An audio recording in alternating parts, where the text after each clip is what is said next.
ఓం శ్రీ గురుభ్యో నమ. ఓం శ్రీ మాత్రే నమ.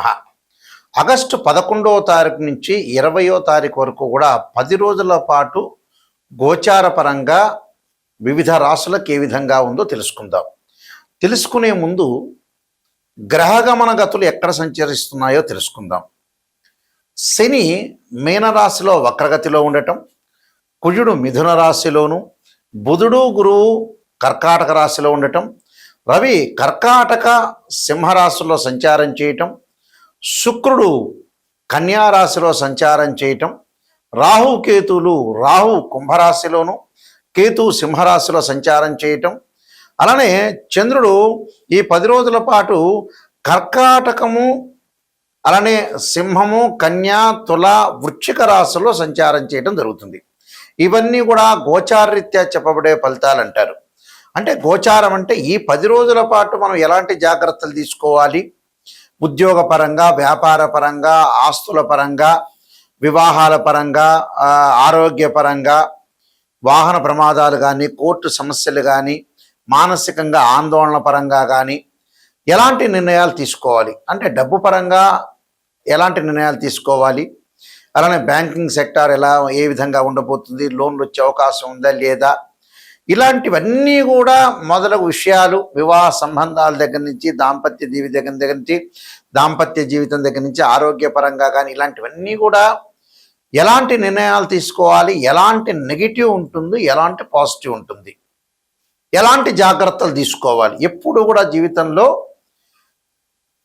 నెగిటివ్ను తెలుసుకుంటేనే మనం పాజిటివ్ని ఓవర్కమ్ చేయగలుగుతాం. అచ్చం జీవితంలో ఏ మనిషి అయినా సరే నిజం తెలుసుకోవటం చాలా ఇంపార్టెంట్. నిజం తెలుసుకుంటే మనం జాగ్రత్త పడే అవకాశం ఖచ్చితంగా ఉంటుంది. అబద్ధాల ముసుగులో ఉంటే జీవితం అంతా మనం మోసం చేసుకున్న వ్యక్తులం అవుతాం. దానివల్ల పెద్ద లాభం లేదు, మీరు మోసపోయినట్టు ఉంటుంది. అందువల్ల నిజాన్ని తెలుసుకొని మనం చాలా జాగ్రత్తగా గోచార రీత్యా ఏ విధంగా ఉండాలి 10 రోజుల పాటు మనం తెలుసుకోవాలి. ఎందుకంటే నిజం అనేది చాలా ఇంపార్టెంట్. ఇక్కడ నిజాన్ని తెలుసుకుంటేనే జ్యోతిష్యం. జాతకానికి ఎవరైనా సరే నన్ను అప్రోచ్ అయిన వాళ్ళు, నిజం తెలుసుకునేవాళ్ళు మాత్రమే ముందుకు రండి. అబద్ధం తెలుసుకోవటం వల్ల పెద్ద ప్రయోజనం ఉండదు. మీరు ఏదో ఆస్ట్రాలజర్కి ఒక కన్సల్టింగ్ ఫీజు ఇస్తారు, ఒక పాజిటివ్ తెలుసుకుంటారు, హ్యాపీగా ఉంటారు. కానీ నిజం తెలుసుకుంటే మీకు అసత్యం తెలుసుకోకూడదు, సత్యదూరం అంటారు. సత్యాన్ని తెలుసుకొని ముందుకెళ్తే మీకు మంచి రిజల్ట్స్ వచ్చే అవకాశం ఖచ్చితంగా ఉంటుంది. మకర రాశి వారికి 10 రోజుల పాటు ఏ విధంగా ఉండబోతుంది? మకర రాశి వాళ్ళకి ఫైనాన్షియల్ పరంగా, ఆర్థిక పరంగా అనుకూలంగా ఉంటుంది. అలానే ఇళ్ళు, పొలాలు ఇలాంటివన్నీ కూడా కొనుగోలు చేయటం, రైతులకు అనుకూలంగా ఉండటం, దాయాదుల యొక్క ఆస్తులు బాగా కలిసి వచ్చే అవకాశాలు బాగా ఎక్కువ ఉండటం, అలానే దూర ప్రాంతాలకు ప్రయాణాలు చేయాల్సిన అవసరం ఉంటుంది. భాగస్వామ్య వ్యాపారంతో మంచి లాభాలు ఉంటాయి. కుటుంబ పరంగా సమస్యలు పరిష్కారం అవుతాయి. శుభ కార్యక్రమాల్లో పాల్గొనే అవకాశాలు ఉంటాయి. దగ్గరి బంధువులతోటి శుభ కార్యక్రమాల్లో పాల్గొనే అవకాశాలు బాగా ఎక్కువగా ఉంటాయి. అలానే శుభ కార్యక్రమంతో పాటు శని ప్రభావం వల్ల కొంత మానసికంగా ఒత్తిడి గురే అవకాశం ఉంటుంది. ఓపికతోటి వ్యవహరిస్తారు. అనుకున్న పనిలో విజయం సాధించే అవకాశాలు బాగా ఎక్కువగా ఉంటాయి. అంటే ప్రతి పనిలో కూడా కొంత విజయం సాధించే అవకాశాలు ఎక్కువగా ఉంటాయి.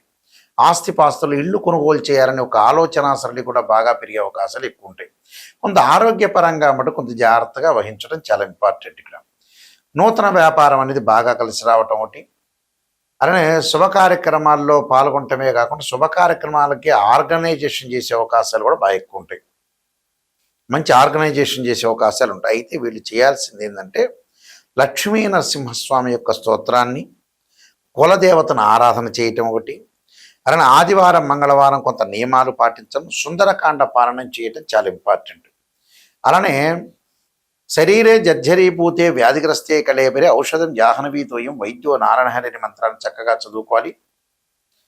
అలానే ఓం నమః శివాయ పంచాక్షరి చేయటం వల్ల కూడా వీళ్ళకి మంచి జరిగే అవకాశాలు ఖచ్చితంగా ఉంటాయి. ఇవన్నీ కూడా గోచార రీత్యా చెప్పబడే ఫలితాలు అంటారు. బర్త్ చార్ట్కి గోచారానికి లాట్ ఆఫ్ డిఫరెన్స్ ఉంది, అది గమనించాలి. ప్రేక్షకులందరూ కూడా పదే నేను చెబుతున్నాను. గోచారం అంటే ఏంటంటే ఈ 10 రోజుల పాటు ఏం జరుగుతుంది అని చెప్పేదే గోచారం.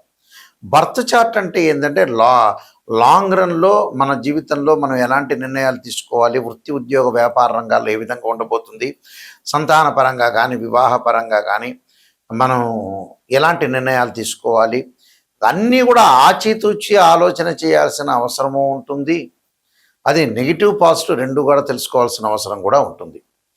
అయితే వీళ్ళు చేయాల్సిన కొన్ని పరిహారాల్లో ముఖ్యంగా మనకి ఈ పరిహారాల్లో ప్రత్యేకంగా ధనపరంగా ఇబ్బందులు కలుగుతున్న వ్యక్తులు ఎవరైనా ఉంటే వాళ్ళు ఖచ్చితంగా కుబేరుడి యొక్క మంత్రాన్ని చదువుకోవాలి. ఓం యక్షాయ కుబేరాయ వైశ్రవణాయ ధనధాన్యాధిపతే ధనం ధాన్య సమృద్ధిమే దేహి మీద ఆపైస్వ అనే మంత్రాన్ని, అలానే వివాహం కానీ స్త్రీ పురుషులు ఎవరైతే ఉంటారో స్త్రీలు ముఖ్యంగా వరపాస్పదాస్త్ర రుద్రాభిషేకం, అఘోర గౌరీ పాస్పదాస్త్ర రుద్రాభిషేకం చేయాలి. అబ్బాయిలైతే కన్యాపాస్పదాస్త్ర రుద్రాభిషేకం. పనులల్లో ఆలస్యం జరుగుతుంది అనే వ్యక్తులు ఖచ్చితంగా వాళ్ళ జాతకంలో పునర్భవ దోషం ఉందా లేదో చూసుకోవాలి. ఫైనాన్షియల్ పరంగా ఆర్థిక స్థితిగతులు ఏ విధంగా ఉండబోతున్నాయి, అసలు ఆర్థిక పరంగా ఇబ్బందులు కలుగుతున్నాయంటే జాతకంలో గురుచండాల యుగ దోషం ఉండొచ్చు. అసలు ఏ దోషాలు ఉన్నాయి అనేది మనం తెలుసుకోవాలి ఖచ్చితంగా. మానసికంగా వెదబడుతున్న వాళ్ళు ఖచ్చితంగా చంద్రుని యొక్క నామస్మరణ చేయాలి. దదీశంక తుషారాభం క్షీరోధారణం సంభవం నమామి శిశిరం సోమం శంభురుమకట భూషణం అనే మంత్రాన్ని చక్కగా చదువుకోవాలి. అంటే క్షీరపుత్రాయుధే అమృతతత్వాయ ధీమే తన్నో చంద్ర ప్రచోదయాత్ అనే మంత్రాన్ని, చంద్రగాయత్రి మంత్రాన్ని చదువుకోవాలి. అలానే అంగారకుడు అంటే వాహన ప్రమాదాలు కోర్టు సమస్యలు వస్తుందంటే తత్పురుషాయుధే మహాసేనాయ ధీమే తన్నో షణ్ముఖ ప్రచోదయాత్ అనే మంత్రాన్ని చక్కగా చదువుకోవాలి. అలానే శని యొక్క ఏదైతే శని దోషం అనేది ఎల్నాటి శని, అర్ధాష్టమ శని, అష్టమ శని, కంటక శని, పొంగు శని ఉన్నవాళ్ళు ఖచ్చితంగా దక్షిణాకాళి యొక్క స్తోత్రాన్ని పారాయణం చేయాలి. అంటే ఇలాంటి రెమెడీస్ అనేవి చాలా ఇంపార్టెంట్గా చేసుకోవాలి. ఎందుకంటే ఎప్పుడైనా సరే మనం బర్త్ చార్ట్కిను గోచారానికి చాలా తేడా ఉంటుంది. బర్త్ చార్ట్లో ఏంటంటే 16 డివిజనబుల్ చార్ట్ చేస్తారు. అంటే D16 చార్ట్స్ అంటారు. అంటే D1 అంటే రాశిచక్రం అని, D9 అంటే నవాంశం అని, అలాగే భావచక్రాలు, దశమాంశ చక్రాలు, సప్తమాంశ చక్రాలని డివిజనబుల్ మ్యాథమెటికల్ క్యాలిక్యులేషన్ వేసి డివిజనబుల్ చార్ట్స్ చేసి జాతకాన్ని ఎలా ఉండబోతుంది అనేది మనం చూసుకొని నిర్ణయం చేసుకోవాలి. అలా నిర్ణయం చేసుకొని నిజాన్ని తెలుసుకుంటే మన జీవితం బాగుపడినట్టు.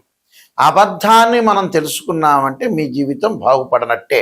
అది 100% విషయం. ఏ ఆస్ట్రాలజర్స్కైనా అప్రోచ్ అయినప్పుడు నిజాన్ని తెలుసుకోవాలి. సమయానికి సందర్భాన్ని బట్టి కూడా చూడాలి. నిజం తెలుసుకున్నంత మాత్రాన మీకు ఒరిగేదేమీ లేదు. అక్కడ నిజం తెలుసుకొని దాన్ని ఓ డాక్టర్ దగ్గరికి వెళ్ళారు, ఆపరేషన్ చేయాలమ్మా ఈ వారంలో 10 రోజులంటే ఆపరేషన్ చేసుకోవాలి. లేటు చేశారనుకోండి నిజం తెలుసుకొని నెల రోజుల తర్వాత ఇక చాలా ప్రాబ్లమ్స్ వస్తాయి. అలానే ఏదైనా ఒక ఆస్ట్రాలజర్ని అప్రోచ్ అయినప్పుడు నిజాన్ని తెలుసుకొని దానికి తగ్గ ఫలితం అనే రెమెడీస్ అనేవి ఇమీడియట్లీగా తీసుకుంటేనే మీకు రిజల్ట్స్ వచ్చే అవకాశం ఉంటుంది.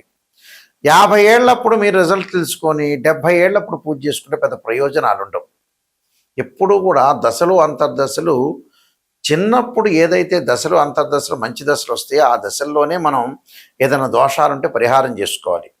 60 ఏళ్ళు 70 ఏళ్ళు రాగానే ఆ దశలు అంతర్దశలు కూడా ఆ మనిషి మీద అప్లై కావు.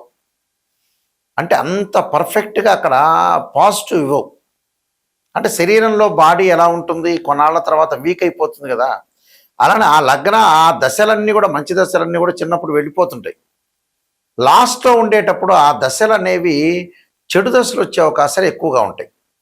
కాబట్టి అది గమనించాలి. అసలు లగ్నం నుంచి ఏ దశలు కలిసి వస్తాయి, ఏ దశలు కలిసి రావు, మనకి ఎన్ని రోజుల పాటు మనం డబ్బులు సంపాదించగలుగుతాం, ఎర్నింగ్ చేయగలుగుతామని నిజం తెలుసుకోవాలి. అక్కడ ఒక అమ్మాయికి వివాహము, అబ్బాయికి వివాహం కాలేదంటే రాశిచక్రము, నవాంశం, భావచక్రం, దశలు అంతర్దశలు తెలుసుకోవాలి.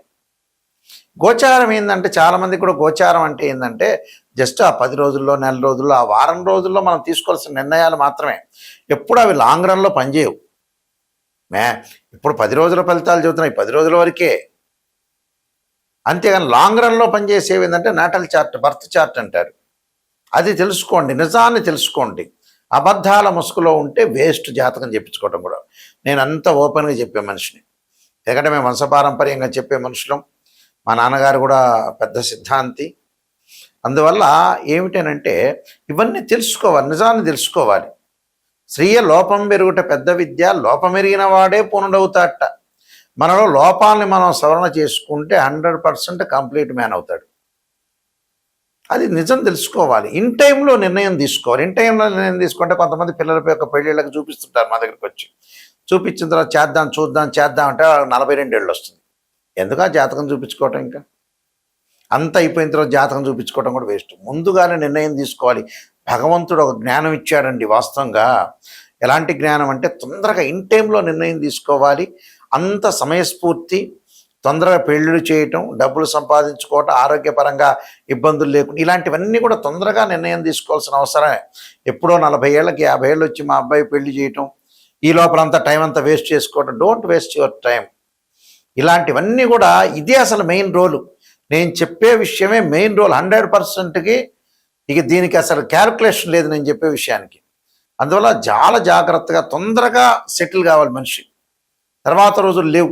500 సంవత్సరాలు బతికేది ఏమీ లేదు ఇక్కడ. అందువల్ల ఇలాంటి నిర్ణయాలు చాలా జాగ్రత్త. నేను చెప్పే ప్రతి విషయం కూడా అక్షర సత్యం. పేపర్లో హెడ్లైన్లో వేయాల్సిన అక్షర సత్యాలు చెబుతాను నేను నెంబర్ ఆఫ్ ఆస్ట్రాలజీ బుక్స్ రాశాను. కాలసర్ప యోగిని, కాలసర్ప యోగ చంద్రిక, రాహుకేతులు, ఛాయాగ్రహాలు, బృహత్ పరిహార సింధు, స్వప్న శాస్త్రము, అలానే బృహత్ పరిహార సింధు, వివాహ మార్తాండము, జాతక చంద్రిక, నవగ్రహ దోషాలు పోవడానికి 12 మహావిద్యల యొక్క స్తోత్ర పారణాలు, అంతరిక్ష దేవతల యొక్క స్తోత్ర పారణాలు, సర్వదేవతా గోత్రపులు పార్ట్ 1, పార్ట్ 2, పుత్ర గణపతి, ఇలాంటి transit of results, production of astrology, ఇలాంటి నెంబర్ ఆఫ్ ఆస్ట్రాలజీ బుక్స్ రాశారు. ఇవన్నీ కూడా రాజమండ్రిలో మోహన్ పబ్లికేషన్ వారి దగ్గర, కోటగుమ్మం దగ్గర దొరుకుతాయి. నా దగ్గర కూడా ఈ పుస్తకాలను లభ్యం అవుతాయి. వాస్తుపరంగా, జాతకపరంగా అన్నీ మీరు చూపించుకొని ముందుకు వెళ్ళటం చాలా ఇంపార్టెంట్. మా వెబ్సైట్ www.nayakanti.com, nayakanti.in చూడండి. ఆ స్క్రీన్ మీద స్క్రోలింగ్ అవుతున్న నెంబర్ ఉంటుంది. మీ అందరికీ కూడా శ్రీ పరమేశ్వరుడి యొక్క అనుగ్రహాన్ని ఉండాలని ఆశిస్తూ సర్వే జనా సుఖినో భవంతు.